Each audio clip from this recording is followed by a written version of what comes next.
João 13, verso 1 e 2. Antes de lermos, por favor, olhem para mim. Eu estou aqui com uma satisfação enorme de estar cooperando com essa igreja. Muito obrigado pelo convite, Stanley. Deus abençoe a sua casa, a sua família. Muito obrigada, pastor, pela confiança.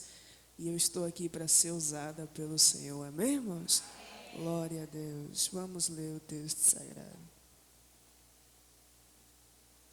Antes da festa da Páscoa, sabendo Jesus que a sua hora de passar deste mundo para o Pai já tinha chegado, como havia amado os seus que estavam no mundo, amou-os até o fim. Durante a ceia, tendo já o diabo posto no coração de Judas Iscariotes, filho de Simão, que o traz. Toma o seu assento, por favor.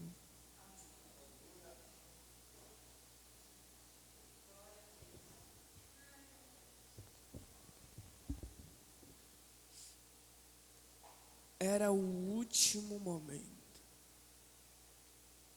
Era a última hora de comunhão do Mestre com os seus discípulos. E o Senhor Jesus, Ele fez questão que esse último momento de comunhão fosse extremamente especial. Jesus teve tão um cuidado que Ele chama 2 dos 12 e dá uma ordenança, e uma ordenança muito específica. Ele chama Pedro, ele chama João, olha para eles, e a ordem é muito simples. Pedro, João, vão e entrem na cidade, entrem em Jerusalém. Ao entrar, vocês vão começar a procurar um homem que tem um cântaro de água. Quando vocês encontrarem ele, vocês começam a o seguir. E seguindo ele, vocês vão chegar em uma casa. E nesta casa vocês vão procurar o dono da casa, o mestre da casa. E ele irá levar vocês para um cenáculo já preparado, já mobiliado. E lá vocês vão preparar a Páscoa, vão preparar a ceia. Pedro e João obedeceram. Pedro e João ouviram. Pedro e João acharam um homem com um cântaro de água, acharam a casa, acharam o cenáculo e iniciaram os preparativos da Páscoa, da ceia. Com tudo pronto, Jesus chega, os demais discípulos chegam e se inicia o momento tão especial de comunhão. O mestre com os 12 aprendizes. O mestre com os 12 discípulos. E a Bíblia diz no versículo 15 do capítulo 22 de Lucas, que com a mesa posta e todos nos seus devidos lugares, Jesus olha para eles e diz: eu tenho desejado ansiosamente estar convosco nessa ceia, antes do meu sofrimento, antes que eu padeça, antes da minha morte. A comunhão está acontecendo, só que de repente uma angústia toma o coração do mestre, uma tristeza toma conta de Jesus. E a tristeza não é por causa do sofrimento vindouro. A tristeza não é por causa da certeza da morte. A tristeza não é por causa da cruz que está preparada e ele vai ser posto nela, não. A tristeza é porque Jesus naquele momento tem uma certeza e a certeza é da traição. Ocorreram momentos marcantes na história que trouxe algo que todo ser humano, ao ouvir, vai criar um certo repúdio. E foram pessoas que marcaram negativamente toda a história. Há nomes que, quando ditos, causam repúdio em quem ouve. Exemplo, Adolf Hitler. Na Bíblia não é diferente. Tem pessoas que deixaram legados ruins. Tem pessoas que marcaram a história de uma forma negativa. Exemplo, Caim, Nimrod e Judas. Falar de traição é atribuir de forma muito fácil a este nome, Judas Iscariotes.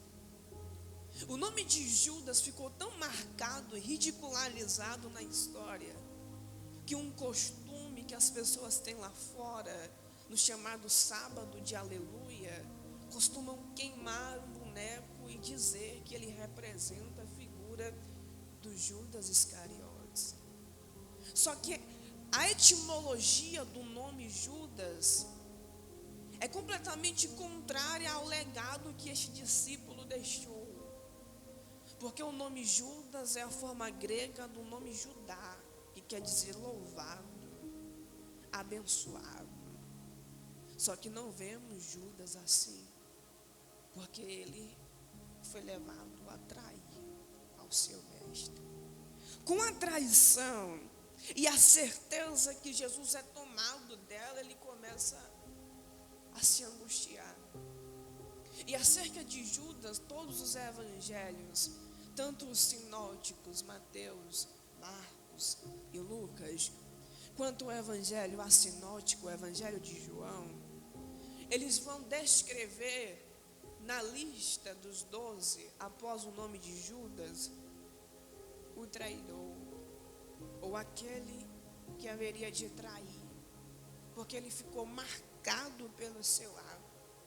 E há uma linha de pensamento que diz que Judas não foi só escolhido por Jesus, mas ele também se voluntariou para seguir Jesus.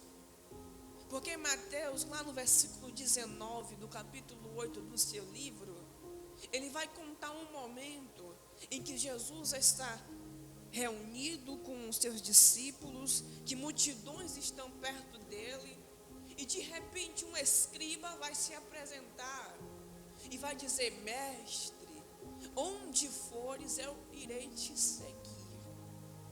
E a gente sabe que naquele tempo, um escriba, ele poderia desenvolver alguns ofícios.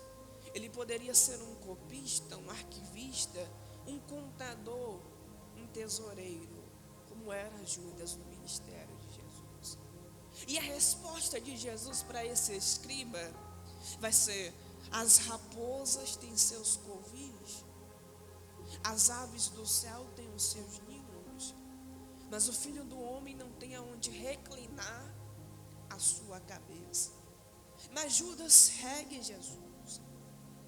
Ele tem uma oportunidade de ser moldado, de ser transformado pelo Mestre. Judas não era predestinado a trair, mas Judas não abriu o coração. Judas andou com Jesus. Judas presenciou transformações. Gente, Judas curou, mas não foi curado. Judas foi instrumento para que o Espírito operasse libertações, mas ele não foi liberto. Judas foi instrumento para que o Espírito operasse na vida do povo, mas ele não permitiu ser moldado o suficiente por Deus. Ele não se entregou.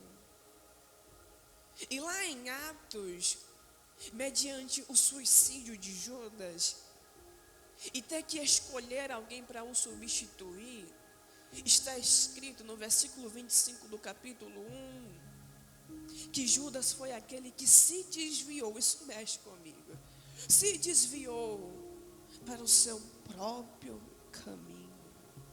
Isso mexe com a minha alma, porque ele andou com o caminho, ele andou com a verdade, ele andou com a vida, mas se desviou para o seu próprio caminho.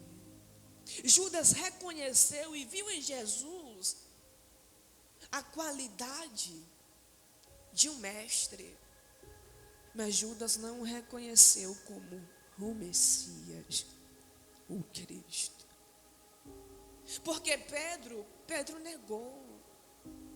Mas diante da caminhada terrena de Jesus, em um sermão duro, em que muitas pessoas estavam escolhendo se dispersar e ir embora, Jesus vai olhar para os seus discípulos e vai perguntar: e vocês, não vão se retirar também? Pedro dá um grito da alma, olha para ele e diz: Senhor, não é para onde, gente, porque onde é lugar. Ele diz: para quem iremos nós? Tu tens as palavras de vida eterna. Oh, glória a Deus. Glória a Deus. João Batista, depois de pregar um sermão duro, depois de estar batizando no Rio Jordão, ele levanta a sua cabeça e ele vê que está vindo ao seu encontro um homem diferente. Ele vai dar um grito da sua alma e vai dizer: eis aí o Cordeiro de Deus, que tira o pecado do mundo. Um centurião, um soldado romano que comandava outros 100 soldados, vai até Jesus clamando pelo seu servo que estava paralítico e diz: Senhor. Eu acho muito bonito que diante do clamor e da petição dele, ele vai reconhecer a sua indignidade diante de Jesus e vai dizer: eu não sou digno que tu vá na minha casa. Quem andava com Jesus reconheceu. Quem ouvia Jesus reconheceu. Mas Judas não o reconheceu como Messias. Judas não o reconheceu como Senhor. E diante da ceia, da certeza da traição, o versículo 21 do capítulo que lemos vai dizer que Jesus, turbado em espírito, triste, angustiado, porque traição dói, você sabe. Ele vai olhar para os discípulos e vai dizer: na verdade vos digo, que um de vós há de me trair. Jesus estava revelando de forma explícita a traição. E quando Jesus revela, Jesus estava apelando para a consciência de Judas. Porque quando Deus revela as nossas intenções, a nossa consciência desperta acerca dos nossos erros. Jesus estava apelando para a consciência. Só que Judas ainda não cede. Então Jesus decide ir além. Os discípulos ficam com uma dúvida, querendo saber quem é o traidor. Jesus olha para eles e diz: aquele que eu der um pão molhado, este há de me trair. Jesus pega o pão, molha o pão, entrega para Judas. Isso é símbolo de honra para um convidado, gente. Quando Jesus dá um pão molhado para Judas, quando ele revelou a traição na mesa, eu te disse que Jesus estava apelando para a consciência. Mas quando ele dá o pão molhado, símbolo de honra para quem recebia, Jesus está apelando para o coração de Judas e está dizendo: Judas, não me trai,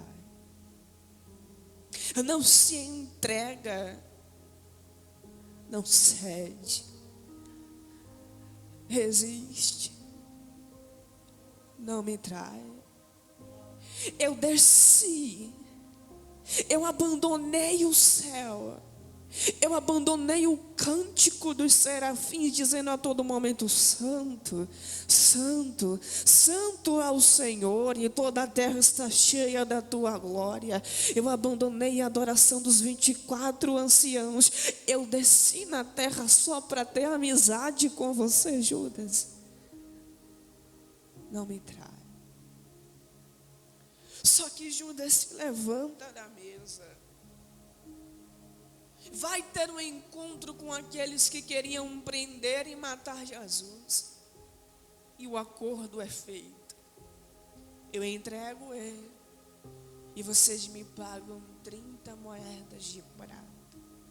Naquele momento, Judas, que até então era traidor, sim, como todos na terra, mas um traidor relutante. Traidor por quê, irmã? Porque a sua natureza já é inclinada à traição. A sua natureza, a minha natureza, já é inclinada a trair Jesus todos os dias, a ceder para o pecado todos os dias. A nossa carne é tendenciosa a se distanciar de Deus. É o que a teologia chama de pecado original. Paulo vai dizer que o bem que ele quer fazer nem sempre ele consegue, mas o mal, às vezes até sem perceber, ele faz. Porque a nossa natureza é de ser traidor, é de ser inclinado a trair o Mestre, a trair a Deus. Só que somos traidores relutantes. Relutantes por quê? Porque lutamos, porque permanecemos resistentes, porque tentamos não se entregar a esse desejo de ceder ao pecado, de ceder à tentação. Somos traidores relutantes. Só que naquele momento, Judas, o traidor relutante, quando faz o acordo e consuma a traição, ele estava deixando de ser traidor relutante para ser um traidor declarado. O tempo está próximo e o acordo é feito, e o pensamento de Judas é o da maioria dos israelitas, que haveria de vir um Messias, mas por causa do contexto político e social de Israel, do domínio de Roma, eles passaram a acreditar que o Messias seria aquele que iria libertar Israel, queria libertar os judeus do domínio de Roma. E acreditando nisso, Judas vende Jesus, talvez achando que estava dando um impulso para que essa revolução contra Roma acontecesse. Só que Judas não entendeu que antes da glória viria a cruz.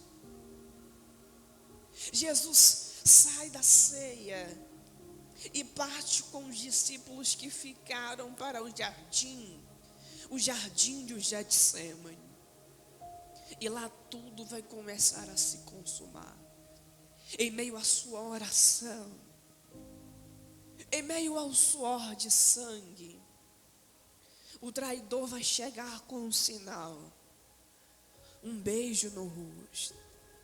Vão saber quem é Jesus, vão o prender, vão o crucificar. Ele vai ser morto e ele vai ressuscitar, glória a Deus. Só que enquanto Jesus está na cruz, e quando ele morre, ao morrer, Jesus estava dando um recado para a humanidade. E o recado é o seguinte: Judas não esperou a cruz, mas vocês Mas você, Pedro, traidor relutante, que me negou, discípulos que se esconderam com medo de Roma prender, multidão que me viu curando, me viu libertando, mas gritou: crucifica. Israel, propriedade peculiar que eu escolhi como povo meu no Sinai, mas me rejeitou. Humanidade corrupta, traidores relutantes, Judas traidor declarado não esperou a cruz, mas vocês, traidores relutantes, a cruz esperou você, a cruz esperou você, a cruz esperou você.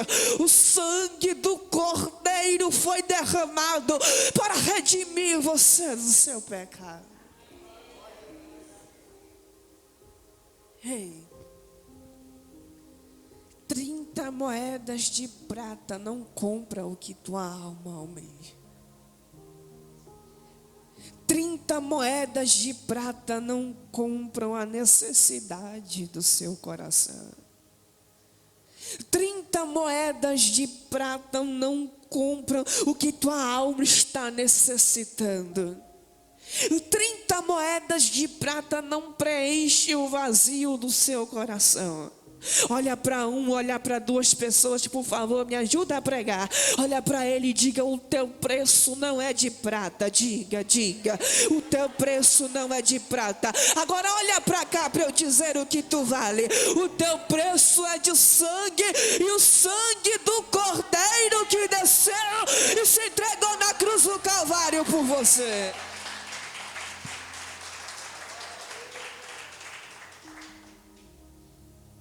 Judas não esperou a cruz, mas a cruz te esperou. Judas não se redimiu antes, mas a cruz te redimiu. Judas não se arrependeu antes, mas a cruz traçou um caminho de arrependimento para você. Judas não buscou restauração antes, mas a cruz determinou uma restauração dos céus para a sua vida.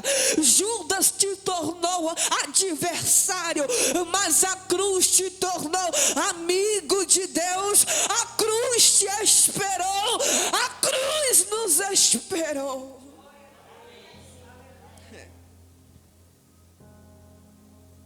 A graça alcançou você. A graça nos alcançou. E quer um resumo do que é graça? Então olhe para cá, por favor. A graça não é uma piscina natural, que se o homem mergulhar com intensidade pode até bater a cabeça, não.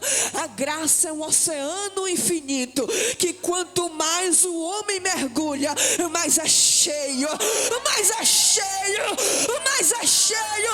Eu tenho um convite para essa igreja hoje, por favor, não tenha medo. Solta a boia e mergulha no oceano da graça, por favor. Deixe a graça inundar você. Deixe o Espírito tocar a sua alma. Deixe a Deus te renovar nessa noite, por favor. Ah, se Judas esperasse a cruz. Se Judas esperasse a cruz, pastora, ele iria ver que não demorou nem 3 dias a humilhação do mestre deles. Porque no domingo, oh, glória a Deus, no domingo ele ressuscitou. Se Judas esperasse a cruz, ele iria ver que no primeiro sermão da igreja, 3.000 almas se converteram. Se Judas esperasse a cruz, ele iria ver que até a sombra de Pedro curava. Se Judas esperasse a cruz, ele ia ver que em um determinado lugar estavam todos em concordância orando, e de repente desceu língua de fogo, batizou 1, batizou 2, batizou 3, e de repente todos estavam falando em uma língua de fé. diferente. Se Judas esperasse a cruz, ele iria ver que o amor de Deus não alcançou só os judeus, não. Se estendeu aos gentios, chegou até a mim, chegou até você. Se Judas esperasse a cruz. Eu vou continuar para você dar um glória mais forte, posso? Posso? Se Judas esperasse a cruz, ele iria ver que Pedro até foi preso 3 vezes. Que João até foi exilado em Patmos. Que os discípulos até sofreram. Mas que valeu tanto. Valeu tanto. Que a história diz que Pedro, quando estava para ser morto como mártir, oh glória, prepararam uma cruz para ele e para sua esposa. E o historiador Eusébio escreve, dando um testemunho de Clemente, dizendo que quando Pedro está para ser crucificado, e tem que ver antes a morte da sua esposa, que também morre numa cruz, há um silêncio no lugar. Só que de repente Pedro vai olhar para sua esposa, vai romper o silêncio e vai dizer: lembra-te do Senhor. Lembra-te do Senhor, mulher. Lembra das promessas. Lembra dos sonhos que eu te mostrei, que eu disse que ia tornar realidade na sua vida. Lembra da minha voz falando contigo. Lembra daquele dia que eu usei uma pessoa para você. Lembra daquela campanha de oração no monte, que a minha voz ardeu na sua alma. Lembra daquela madrugada de oração, que o meu renovo tomou o seu corpo e a tua alma aqueceu. Pedro está dizendo: mulher, estamos diante dos nossos assassinos, mas não olha para ele, olha para o nosso Cordeiro, porque daqui a pouco estaremos no céu com ele. Lembra do Senhor, lembra do Senhor, lembra do Senhor. Sabe o que eu acho bonito? É que segundo o historiador William Coleman, ele vai dizer que naquele tempo os homens eram crucificados de costa para a cruz e de frente para a multidão. Mas as mulheres eram crucificadas de frente para a cruz, de frente com o madeiro e de costa para a multidão. Quando Pedro diz: mulher, lembra-te do Senhor, em outras palavras ele está dizendo: mulher, só levanta a cabeça, olha para esse madeiro que está na sua frente. Lembra da cruz. Lembra da cruz. Lembra do madeiro. Lembra daquele que preferiu ser chamado e ser morto como maldito, que se fez maldição por você. Lembra dele. Lembra do sangue derramado. Lembra dos cravos na mão dele, nos pés dele. Lembra da pele dele dilacerada, jorrando sangue. Lembra que antes da cruz ele foi apregoado em um madeiro e foi chicoteado, sangrou, perdeu tanto as forças que quando estava carregando a cruz ele caiu e tiveram que chamar um Simão Cirineu para ajudar. Lembra? Agora me diz, se a cruz é maior que esses soldados romanos, se a cruz é maior que a afronta de Satanás, se a cruz é maior que os teus problemas, me diz se a cruz não é motivo suficiente para você continuar crendo e olhando para Jesus.